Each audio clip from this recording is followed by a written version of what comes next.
Welcome into the Thunder basketball universe. We have got an action-packed podcast ahead of us today. We've got some really cool things that made us look over these past few days. And then, of course, some really big keys and themes from the Thunder that they've shown us over the past 3 games. And then stick around because we've got an awesome interview with the one and only Ousmane Dieng, who really took advantage of his opportunity against the Utah Jazz the other night. So you're going to want to stick around to learn a little bit more about Ouz in this podcast. But before we get into all of that, we are recording this on Wednesday, December 13th, the day following a pretty big vote here in Oklahoma City. I don't know if you heard about it, but it's a big league vote here in Oklahoma City, and the people of Oklahoma City have spoken, and they voted yes yesterday on December 12th. Yeah, a big congratulations and thank you to Mayor Holt and to the people of Oklahoma City, community leaders, everybody who got involved in, to everybody who went out and voted. Obviously, a big commitment by the Thunder organization to be here in Oklahoma City till 2050. And just having been here as long as I have, seeing the transformation of downtown, I can only imagine what a new arena here is going to do to this city, and it's just continued renaissance. You know, I've only been here about a third of the time that you have, and even in my 5 years, I've seen such a massive growth just in this downtown area, and it really excites me for the future of Oklahoma City and downtown, of course, with this new vote. So big congratulations to everyone involved, and really exciting things happening in Oklahoma City through 2050. Really looking forward to that. Okay, that's one thing that made us look this week. Yeah. That was yesterday. Let's get into a couple more things that made us look. Nick, I'll start with you. I'm going to go with some toughness that's required in an NBA season. We saw a couple examples of this, Paris, but it's an opportunity for guys throughout a year when, you've got tough stretches of the season. You've got twisted ankles. You've got bumps and bruises. You got to fight through some of that. We talk so much about the mental aspect of the game, the execution of the game. Well, half of the battle is physical and just being able to be out there. And in that Golden State game last Friday, an amazing contest, we saw Lou Dort do what NBA players have to do. He twisted an ankle. He had to leave the game for for about a minute, and he came back in and was able to seal a victory with a big-time stop on Steph Curry, and then scores the bucket late in overtime off a pass from Chet Holmgren that really helped kind of like seal the win, put the nail in. That was such a huge moment, and I remember asking Coach Dagnall about this at practice, and he was just like, no surprise. Like, basically, like, toughness is Lou's middle name, and you got to be tough to go through the amount of ball screens that he goes through on a nightly basis. You got to be tough to take all the offensive fouls that he takes on a daily basis. But then it's just, he's a dog and he's a winner, and he's going to do the things that are required of him that help the team win. And so, he went down with what looked to be kind of a nasty ankle sprain, but it kept him out of the Utah game. It did, but he said, you know what? I'm going to dig deep here. This team could really use my help. And Steph Curry is still out there, Steph Currying, so I'm going to go out there and try to stop him. And, this is a whole topic of conversation around the league of like, when do you play? When do you not play when you have an injury? And, there's a kind of a spirit of the game. Sam Presti at the beginning of the year talked about the values of the game, right? And Sam said, there's that level of competitiveness that we want our guys to be at every night that transcends some of these smaller things. Of course, the Thunder's never going to put somebody out there that, can't be out there to play. But in that situation with Lou, that ankle hasn't really swollen up yet. It's not, it's not too sore. It's not too stiff. Get on back out there. That's his mindset is like, I know that I might miss next game, but I can stay in this game right now. Yeah. That's how ankles work, And that's why you got 2 of them. I'm just kidding. And he goes out there and he absolutely locks down Steph Curry on that final possession in regulation. I mean, that's a movie we love seeing the end of every single time, and Lou Dort does a fantastic job defensively. It's artistry at work, and the thing about it is, Mark Dagnall pointed this out. He said, when offensive players, they get a little twinkle in their eye when they really have a hot streak going, or they see a shot and they, their eyes get wide. They have a look about them and they're like, oh yeah, this is it. Lou has that look on defense, like when he sees Steph Curry coming down and it's like down to the wire and a bucket needs to win the game, and Lou's locked in, twinkle in his eye, just like, I got this. And afterwards too, like, some guys will mug after hitting a big shot. Yeah. Like after that stop on Steph, I guarantee you his reaction after that stop was way bigger than his reaction after hitting that layup. 100%. 100%. Walking back to the bench, mean mugging everybody. Yeah. Lou just feeds off of that sort of energy, those defensive stops. All right. I'm going to get into a thing that made me look this week. It's a guy that we know as Jalen Williams. Yes. That's how we know him. Familiar with his work, yes. It's Jalen, J-Dub. Yes, yeah. Okay, well, against the Golden State Warriors, we learned a different person. There's someone else inside There's someone there. else inside of there. And we learned post-game, his name is Dub. Just Dub. Not J-Dub. Dub. Just Dub. Dub is loud. Dub is fierce and powerful, and when he gets ahead of steam, you better look out. This is the guy that went off in the fourth quarter. He scored 12 points in the fourth quarter against the Warriors. Really just helped keep the Thunder's offense going when they needed it. And he was after just about every layup or finish, it was just like screaming into the crowd, like, let's go, come on. Yeah, Dub just yells indiscriminately. Yeah. Indiscriminately. Yeah. And it was so funny because post-game, Mark was like, yeah, he played like the last 17 minutes of the game and he was yelling after every possession, but he just seemed to get more and more energy as the game went on. And hearing from him post-game explain like, no, that's a different dude. Yeah. Like, we only need him sometimes. Like that explains so much. There was also, I think, a ramping up at one stage also because Shai was yelling. Yes. And we like almost never see Shai yell. He is so cool and calm. He is fiercely competitive, but it's all just like inside, bubbling up inside. But after that amazing and one by Chet, just absolute relentlessness in overtime against Golden State, Chet kind of hulked out and was yelling. Shai started yelling, and when Dub saw that Shai was yelling, he just lost it. He did. And if you haven't seen this video, it's like, it's a picture, it's a GIF, it's a video, it's all of the things right now. I'm sure Chet has posted it already. Shai, Dub, Jalen posted it. Yeah. Jalen posted it. Yeah, that was after the game. This was after the game. When he was just chilling. The Thunder posted it.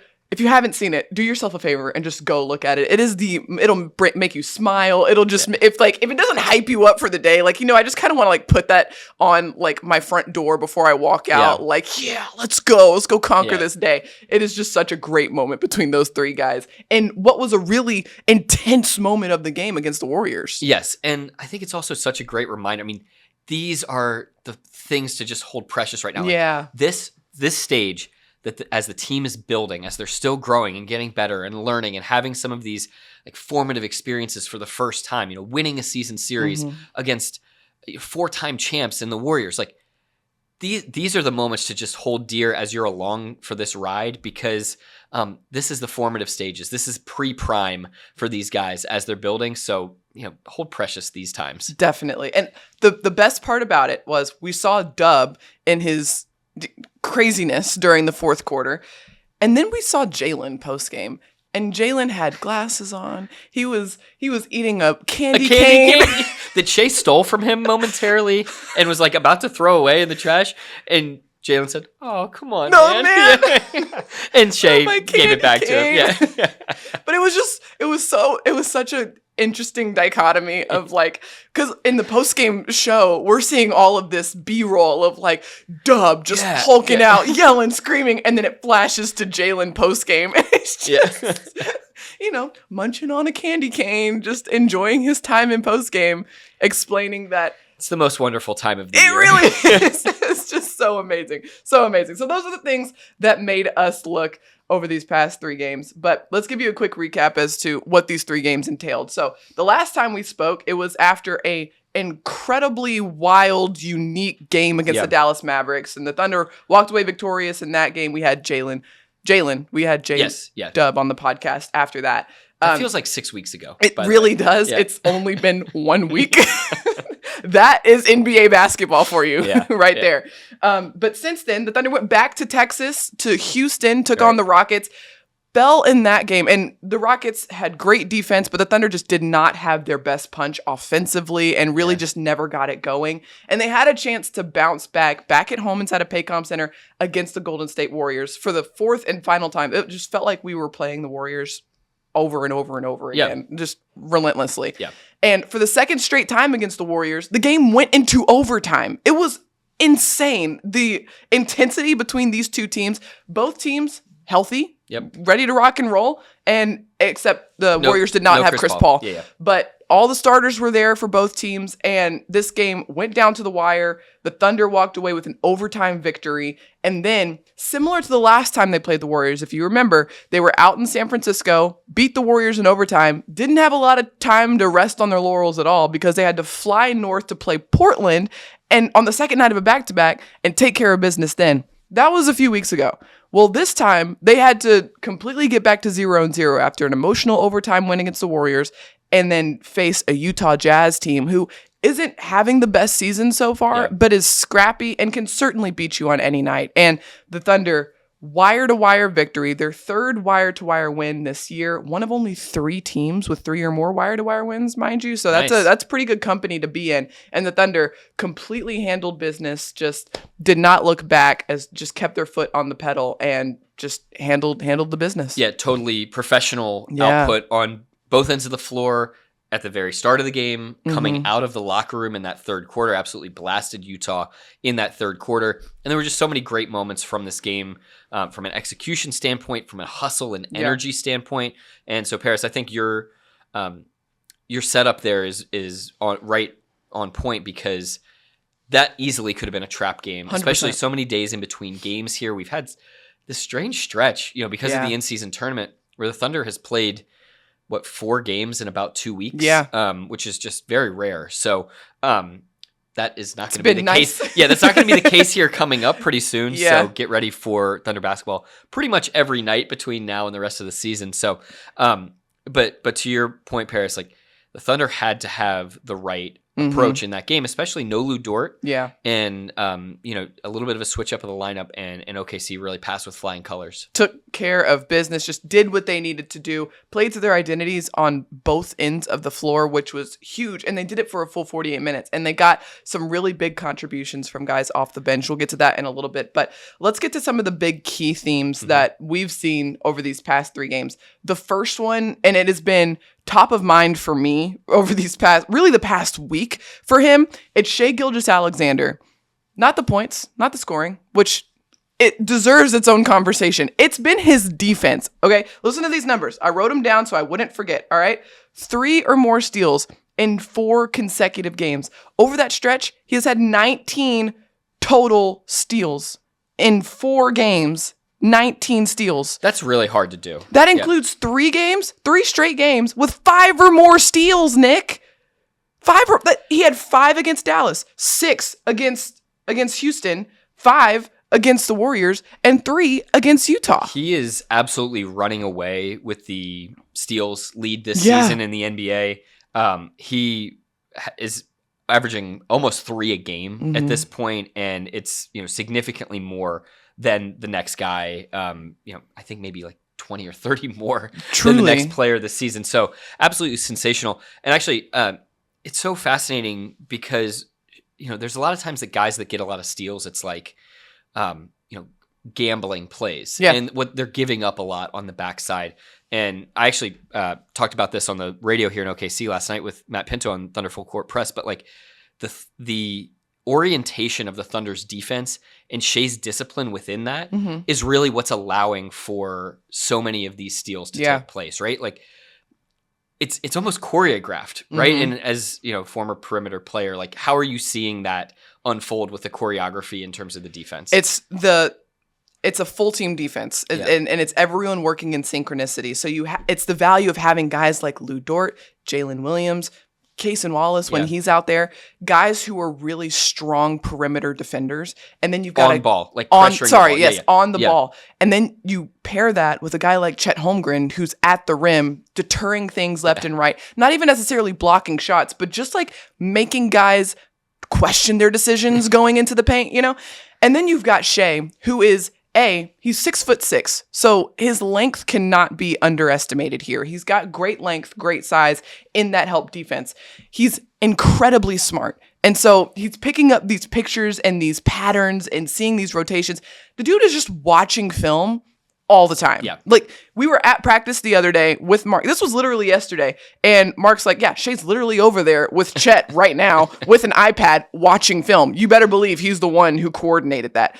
That's who Shai is. So he's watching film. He's been doing this now for 5 years. And so he has all of this experience built up. And so when Lou is heckling Steph Curry out on the perimeter, and then you've got J-Dub heckling Klay Thompson on the other side, well, then Shai can kind of lurk in this middle area of the floor. He can kind of help off of Wiggins a little bit, get into these passing lanes. And that's where he comes up with a lot of these steals and a lot of these opportunities where if even, Dub gets a deflection using his 7'2" wingspan, Shai can pick up the loose change, and now they're off and running. It's just everybody working in synchronicity, and Dub and Lou might not get the stats to show it, but it shows up in Shai's ability to get those steals. We talk so often about players understanding their role, and I think the immediate go-to on that is offensively. It's like understand what you're supposed to do when you have the ball, understand where you're supposed to stand on the floor, understand kind of like where you are in the order of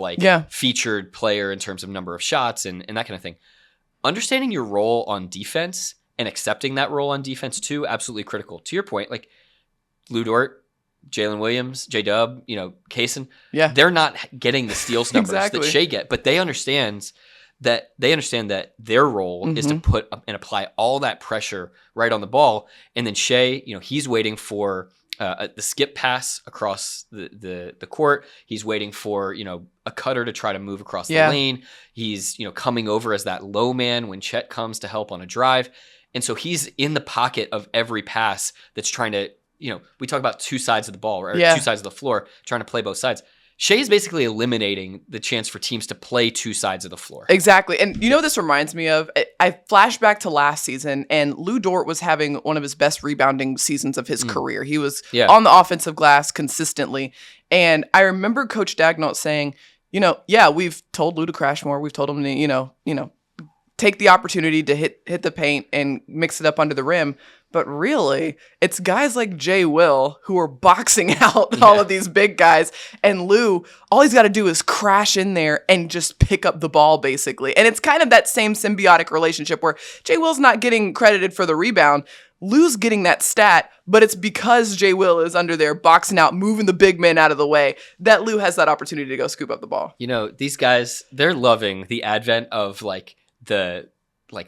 let's count every single thing that we can count in the NBA and stat, because now NBA.com actually has the list of the most box outs per huge game, and Chet right up there at the very top. So these guys who are used to, we have offensive foul counters now, like these guys that we used to be able to say, oh, there's no stat for that. Well, now we're starting to get stats for that. All those invisible parts of the game are starting to get rewarded, and contested shots too. Yeah, Shai at the top of the league in contested threes per game. Yeah, that loose balls recovered. Yep. Yeah, and the contested threes falls in the same category of what we were just talking about. Yeah, when teams try to play the second side, it's Shai who's the one that's getting out there to contest on that skip pass for a potential 3-pointer. And so if he's not getting the steal, he clearly getting a hand in the face. Definitely. Yeah. And another area where Shai is picking up a few steals is on doubling down on some guys kind of on the block. So, a guy will try to be, backing down maybe like a Lou or backing down Chet even. And Shai just, helps off of his guy a little bit and just swipes down. He's just got really quick hands, swipes down. And if that guy is loose with the ball even a little bit, that's an easy scoop up and an easy steal, and Shai's on his way. That's something really to look for later this week, because the Thunder's got Domantas Sabonis. They've got Nikola Jokic here coming up on Thursday and Saturday on the road. So Shai's ability to help dig down. I mean, those two guys at the center spot, absolute loads to deal with. We don't have to tell you. You guys know that. But all-stars and MVPs. But as much as guys like Shai can help out with that task, the better. All right, we've talked a lot about the defense, and Shai's defense definitely deserves some recognition there. Let's flip the switch a little bit and talk about Thunder's offense, because that was the storyline of the game against the Utah Jazz. The Thunder had 35 assists in that game, which obviously a season high. And it wasn't necessarily the passing in that game as much as it was the cutting in that game. And as a matter of fact, post-game, Coach Dagnall said this was one of our best cutting games of the season. And I loved that quote, because if you look on a stat sheet, there are a lot of things that you can see on a stat sheet post-game. Points, rebounds, assists, blocks, steals, turnovers, et cetera, et cetera. Yeah. There's no column for cutting. That's true. This is something that you can't necessarily quantify, Right. but this was the reason the Thunder's offense was so effective and efficient against Utah. And seemed to have a bazillion wide open layups in the game. You know, it just seemed like every time you turned your head, it was Case and Wallace right at the rim, or J-Dub right at the rim, or Ousmane Dieng, who we'll talk about, right at the rim. And that actually has not been as much of the case this year as it has in previous years in terms of like those wide open layups. But actually, holistically, if you think about the offense, it's really all of that cutting is helping opening up so many other things. We talked about the choreography on defense. That's not really the case on offense. It's not choreographed. No. It's reactive. And there are principles. And so what you're going to see is, you know, Jalen Williams drives left going towards the baseline.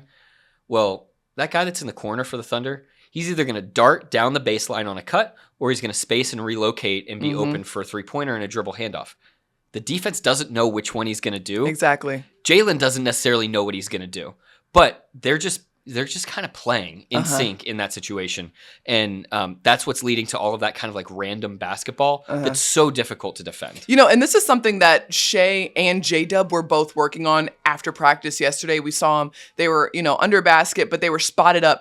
Shai was in the corner and J-Dub was on the wing. And, you know, coach would drive in, kick it out to Shai. He had to play against the closeout. And then whatever happened on that closeout, J-Dub would react. And it's that sort of, that's what they're practicing. They're not practicing like drive, kick. They're practicing like read and react. Yeah, like body language of my teammates. What does it look like when he's about to cut? What does it look like when he's about to relocate and ask me for a dribble handoff? Like some of that stuff is just so innate. Actually, we talked about this on the broadcast on Monday night. And, you know, Michael Cage asked, you know, why are we, you know, seeing more of those sideline out of bounds plays? And it's all of this nonverbal communication that is just being gleaned over the course of time. And that's why you look at some of the great dynasties in the NBA. I mean, we're just talking about the Warriors. We're just talking about, you know, some of these teams over the course of time. The San Antonio Spurs, they just had that innate knowledge of each other that didn't require a play call. It didn't require like, hey, over there, you know, they just kind of knew. And that's what the Thunder is trying to build. Exactly. Obviously, a long way to go on that front, but that's what makes good teams great, and that's what the Thunder is trying to get to over the course of time. And that chemistry has been being built. That's not how you say that. That chemistry has been built. Been building. There you go. Oh my gosh, words are hard. That chemistry has been building over the last 3 seasons or so. When the Thunder first set the foundation of their style of play, these were the things that they were working towards, so that down the road, the chemistry would just be so innate and second nature that guys like Aaron Wiggins would just automatically, with one look at Josh Giddey, just slice backdoor, make a beeline to the rim, and Josh would know to hit him. Or, you know, Kenrich Williams on a sideline out of bounds play, and Shai. All of these guys are just so in tune with one another, like you're mentioning. And it's so funny because I asked Coach Dagnall about this at practice the other day, and I was like, you know, the cutting in that game was insane. Like, great chemistry. Like, what does that say about the chemistry of this team? And he's like, you know, we've been doing this for a long time, so that's not really surprising. Our cutting's actually been down, to your point. Like, our cutting's actually been down this year, and we're not getting as many open layups. But on the flip side, our three-point quality has gone up. So the value of the cutting hasn't gone away just because we're not getting layups. But teams are just more primed to defend it now. You know, the Thunder's trying to go on those cuts. They're kind of getting walled off, but what that's allowing is for the kickouts to the corner. And the Thunder's getting really high-quality shot attempts from behind the arc. Because the Thunder's established that they're a dominant paint team, and they're getting there not just by driving, but by cutting. And yet, the Thunder players aren't getting layups on cuts, but they're still cutting. Yeah.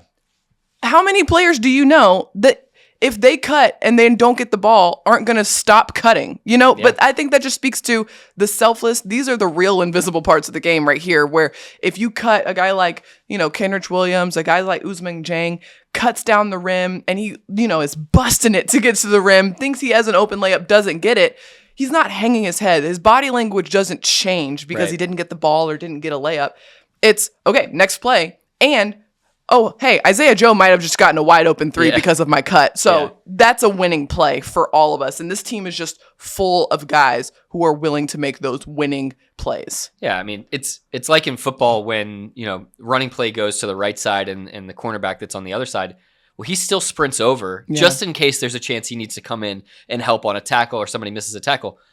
If he sprints over every single time, he's probably only going to get one tackle a game. Yeah. But doing it allows him to have that chance to have one tackle a game, and that's what the Thunder is going for. If Aaron Wiggins can help his team get 2 extra free points per game by making that cut and getting that layup, or just making the cut and opening something up for somebody else, that's a win. As Mark says, that's an investment in the team. Yeah. And so I would really encourage you over these next couple of games, really watch the Thunder's offense and how they're generating a lot of these quality 3-point looks. The Thunder leads the league in 3-point percentage this year, and it's because of the quality of the looks they're getting from 3. Yeah.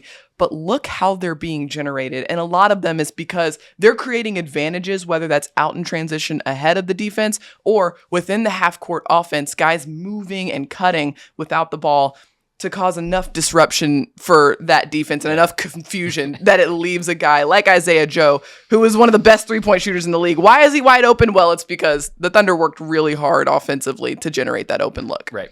All right.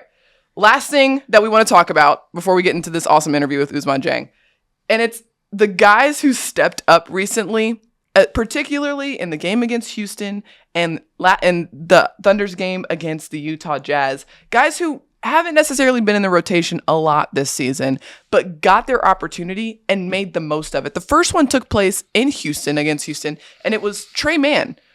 We hadn't seen him a ton in the rotation, hadn't seen him get a ton of playing time, but he stepped into the rotation and he really stepped up and had himself a really good night offensively. Yeah, and also snagged 2 steals as well, but he was on the gas right away in that game, attacked downhill, created a nice layup on a dive to the rim by J-Dub, and also knocked down a catch and shoot 3, knocked down another 3 on the wing. Yes, the ball went in the basket for him. That was a great sign. But as we're going to talk about with Ooze also, like, it's more of just the energy that they played with. It's the tone that they had out on the floor. And it was clear that Tre was like primed, ready, and had the right approach to that game. And Mark Daigneault said this has been something that's been building. He's seen this in practice. Yeah. And that's what gave him confidence that this was an opportunity for Tre to get in there and make the most of that chance. It's a really good point that a lot of what we're seeing from these guys on the floor, it all starts behind closed doors and behind the curtains, where Tre is constantly in these high intensity workouts for, guys who don't get a ton of minutes during the game. The way that they stay sharp is by participating in these high intensity workouts after practice. They will play 5-on-5 full speed, and all of the guys who are, starters, they're like cheering them on. They're like treating it like it's a real game. Yeah. It's really sometimes keeping score. Yeah, truly high intensity. Like they get really intense. But Tre, Ooze, Vasa, Davis, these guys are taking these games and these opportunities off the floor behind closed doors very seriously. And the Thunder is watching that. Coach Daigneault is watching that and taking inventory. Like, okay, these guys are working incredibly hard, and Tre Mann is doing exactly what we're asking of him to do behind closed doors where no one's watching.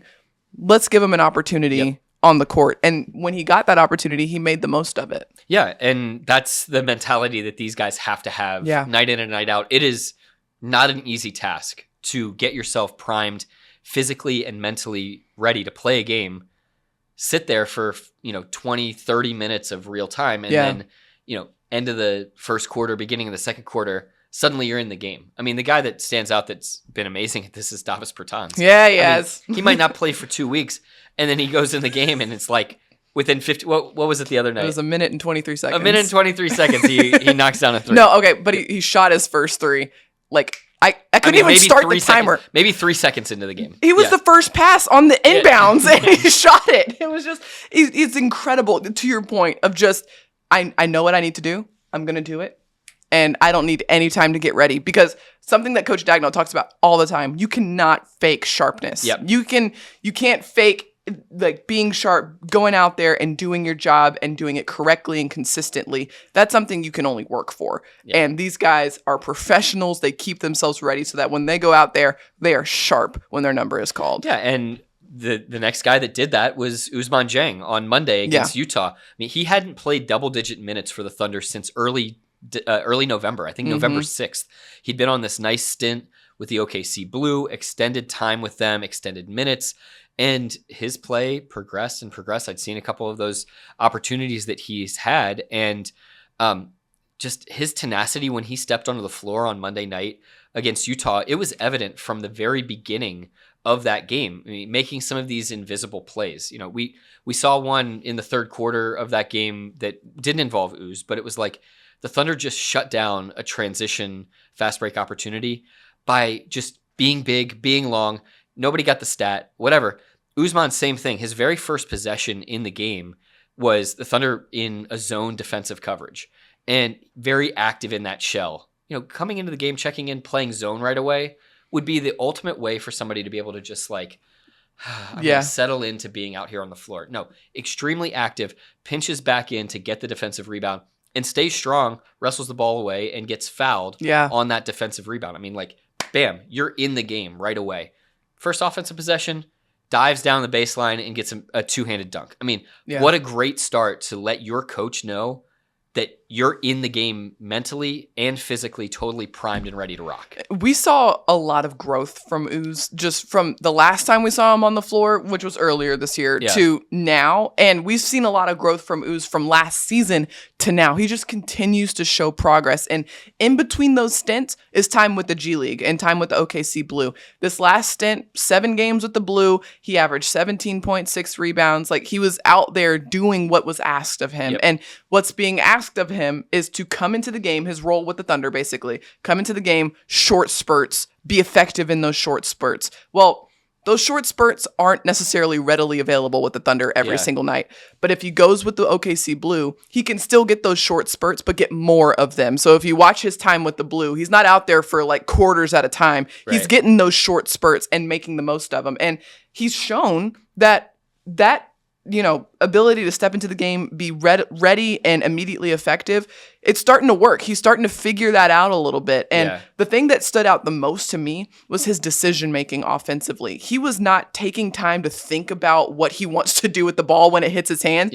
He's instinctual. Am I open? Shoot. Am I not? Pass. Do I have a lane? Drive it. It was just immediate decision making, and that led to he had a couple of threes, he had a couple drives to the rim, and he was really good about moving the ball. The ball didn't stick in his hands, but it was that sort of kind of quickness that he was playing with and pace of his decision making that really stood out to me as an area of improvement for him. Well, and you can go back and see there have been some times so far this season that he hasn't done that. And that's what this is all about. It's player development. He's 20 years old. Like, there are going to be those moments where he doesn't hit the gas the way that he needed to. But for him and his next opportunity to get out there and do it, he did a wonderful job. I can't remember the game that it was, but he got in for like a minute and he caught the ball on the wing and he was just like a little too slow to make a decision about whether to pass or to attack.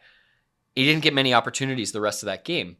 This time he shows right away, hey, coach, I'm ready to play. And then he goes and plays 26 minutes and has 18 points on 6 of 7 shooting, 3 made threes. Like, that is exactly the type of like week to week growth that you want to see from a player like Ousmane Dieng, so that we're not judging him on this game alone, but we can judge him on the body of work over the course of the season and recognize, okay, this guy is so much further ahead this year than he was at this time last year. And it's so important to take that long-term view. Because it'd be easy to forget he's just 20 years old. He has such a long road ahead of him, but he's continuing to show that when he gets this instruction, when he gets these opportunities, he's using them to grow and get better, and he's keeping himself ready, which is all you can ask of a 20-year-old in this sort of position. And if you think about it from a team building standpoint, I mean, he'll be in a couple years here. Like, the Thunder keeps talking about like layering in talent over the course of time and layering in young players and layering in, guys on like rookie scale contracts or whatever. And, he's going to be when he's up with his rookie contract or whatever, it's like, he's going to be still 23 as Shai is like getting into that 27, 28-year-old range. And it's almost like, okay, we're adding a lottery pick at this time where some of those guys are kind of hitting their peaks and their primes in the NBA. So really cool from a team building perspective that the Thunder can still kind of like chip away at his development slowly but surely to get him into a position where he could be an impact guy, down the line. It's been really fun to see Uz grow over these last couple of seasons, and we've learned so much just about his game. But you had the opportunity to talk to Ousmane earlier this year, and we learned a lot about him in that interview as well. Here's that interview. Go check it out. Ousmane Dieng is with us here on the podcast. Uz, great to see you. Thank you so much for joining us. Good to see you. Uz, you've racked up so many different experiences now to this point. You had to deal with an injury. That was, a challenge and something that you overcame. You've also played with so many different teammates. You've played with the Thunder. You've played with the OKC Blue. Just thinking about the last couple years now, what have you been able to soak in from all of these different experiences that you've had? I had a lot of experience. It felt great to just play basketball.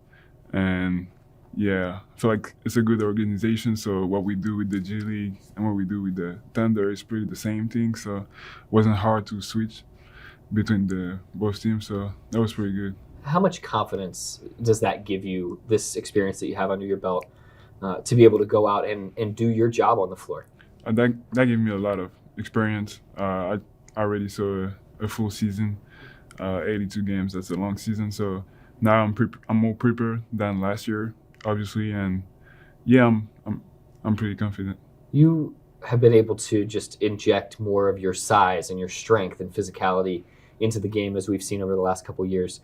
Why do you think that's been the case? Is it just a matter of getting into an NBA weight program and strength and conditioning, or is there something that you're actually doing on the floor that's different? I think both, like new strength conditioning, working a lot with AP, and just try to play hard every time, every game, every practice. So probably just that. How do you think that your improvement in those areas is impacting the team as a whole? The better that you are in some of these ways, the better the team's going to be too. Obviously, the better every player are, the better the team will be. And I'm trying to bring I'll be better on defense, like getting bigger help me to be better on defense, better on offense, like on every part of the game. You're still so young, a developing player. What are some things that you're focused on in your own personal development and how that development fits in with what the team is trying to do? Keep focusing on my body. I work a lot on my body this summer. Work a lot on my shot with Chip. And probably just that, work on everything because we're never perfect, so yeah. This has got to have been a bit of a surreal last, really 2.5 years for you, having moved all over the world, and you went to New Zealand, and you couldn't even play in New Zealand. You actually had to play in Australia. Then you come to the United States. Do you feel like that life has slowed down a little bit for you, and you're able to settle here in Oklahoma City a little bit? Yeah, a little bit. Like I feel a little bit better because with the COVID and everything in Australia, that was pretty difficult. So now I feel like I'm settling down a little bit. So. Have you acclimated to everybody speaking English all the time? Or is it nice, though, to have a couple French speakers here alongside you? Yeah, it's nice to have Lou and O in the team. Can speak French sometimes, so that's good. You feel like you kind of know your way around OKC and everything? Yeah. Nice. It's pretty good. You have an opportunity, though, every summer to go back home as well. What are you working on there, and how are you getting better when you're not in OKC? I have my dad. My dad has coached me all my life, so I'm getting some shots up with him and working out with him over there. I still got AP. I can text him to do some lift weight session. So now that was pretty easy to translate from here to France. Tell us about your dad, Ababakar, correct? Yeah. Yeah. Tell us about him. He's a big basketball fan. He had the opportunity to come to the Laker game. He's a big Laker fan. He used to be a big Laker fan. No, not anymore. Yeah. So that was good for him just to see, he's just proud and happy to see me in the NBA. So that's the main thing. I remember him standing courtside and just beaming that he was getting to see you play in person, and obviously he's been out here. How formative was he in your basketball journey growing up? He was always there. He coached me for 2 years when I was 7, 8. So was always by my back. Sometimes a little too much, but that was good. And he was a professional player too, correct? Yeah, semi-pro. Yeah, tell me about him and his game. He played in France. It was like a stretch four. Yeah, I was every time he played, I was in the gym with the basketball in my hand. So that's why I'm playing basketball. Is that when you fell in love with the game, watching him play, or was there another moment, maybe playing with friends or other family members, that you really feel like you fell in love with basketball? I don't know, cause like I always had a basketball in my hands, but when I fell in love was probably when I was playing with my friends when I was like 5, 6 years old. Tell me about where you grew up. What's the name of the town, and maybe set the scene a little bit there for me. I grew up in Villeneuve-sur-Lot. It's a small city next to Bordeaux, southwest of France. Pretty chill city, like really, really small. And yeah, just growing up playing basketball, soccer a little bit. And yeah. What's there to do? Like if I were to go to your hometown, are there any like monuments or, a nice little downtown, some restaurants? What would you say to go or do? It's not a lot to do. It's really like a small city, so probably you should go to Bordeaux. It's like a big city next to it. But yeah, in my city, there's nothing. What kind of food would you be eating there? My dad's doing like Senegalese food. Oh, okay. So probably have to go to my house to eat a good Senegalese dish. What goes into a Senegalese dish? Rice, chicken, sauce, vegetables. Do you still have family in Senegal? Yeah. Okay, cool. Have you been back there and gotten to visit anybody? Okay. When you do go back home, are there some things that you really want to go see? Maybe an old basketball gym that you went to, or are you at home? Are you a homebody? I'm a homebody, but yeah, I'm going back to my basketball gym. I played there for like 12 years, so yeah, I'm going back home here. I'm going back here, getting some shots up, and that's it. When you think about your game day routine from when you were playing, growing up in France to now, what are some of the biggest differences? Like, what would you do back then to get ready for a game? What do you do now to get ready for a game? It's probably the same thing, like just listening to music. Now I can see the physio, like the PT just before the game, but other than that, it's just listening to music, getting focused on the game, and that's it. What kind of music are you listening to? French rap. Okay. Yeah. Any particular rappers? Nino. Okay. Yeah. Nice. And then you said getting prepared mentally for the game. What does that entail? Just know the scout, know what I'm about to do, like get ready to play, because my name can be called like at any moment. So just that. We've seen you be ready for that moment when your name gets called. What does that feel like when Mark turns around and says, "Ouz," you're jumping up off the bench? Yeah, I was just getting excited to play basketball. And you got some great teammates alongside you. Everybody's been so supportive. Obviously, you coming into this new environment. As a final question to you, what stood out about just the way that these guys have really embraced you as teammates? I feel like a family. Like now we know each other for like a year now, so it's been great. It'll always be great, and yeah, I feel like a family. Well, that's what Thunder Basketball is all about. Ouz, thank you so much for joining me. I really appreciate you. Thank you. What a great time to sit down and just talk to Ousmane Dieng. We haven't gotten a chance to just like talk to him for that long in a while, and really learned a lot about him and, his time with his dad, relationship with his dad, how that impacted his game as well. Just really great job with that interview, Nick. Thank you. Thanks. And that's one of the things that I love talking with Ouz about, is just his relationship with his dad as a former player over in France. They played in the same league, decades apart, of course, but you can tell that like Ouz really looks up to his dad that way. I remember seeing Ouz's dad, going out to summer league with Ouz that very first year right after he was drafted.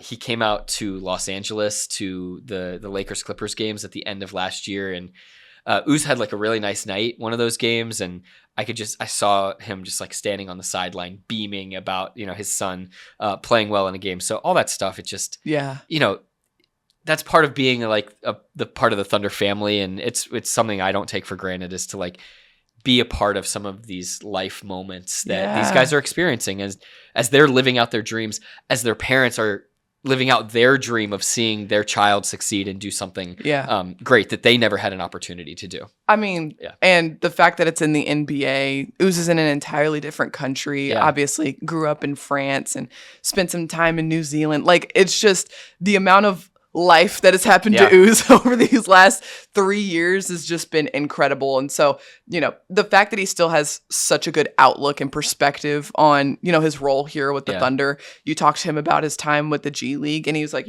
whatever opportunity I'm put in, whatever's asked of me, I'm going to put my best foot forward and I'm going to do my best and play my hardest, and whatever happens, happens. But that is just incredible outlook from a 20-year-old who has had to live in, 3 different countries over the past 3 years. Yeah, and he's a very sincere person. And it's so nice to see the way that the team has wrapped their arms around him and has really encouraged him.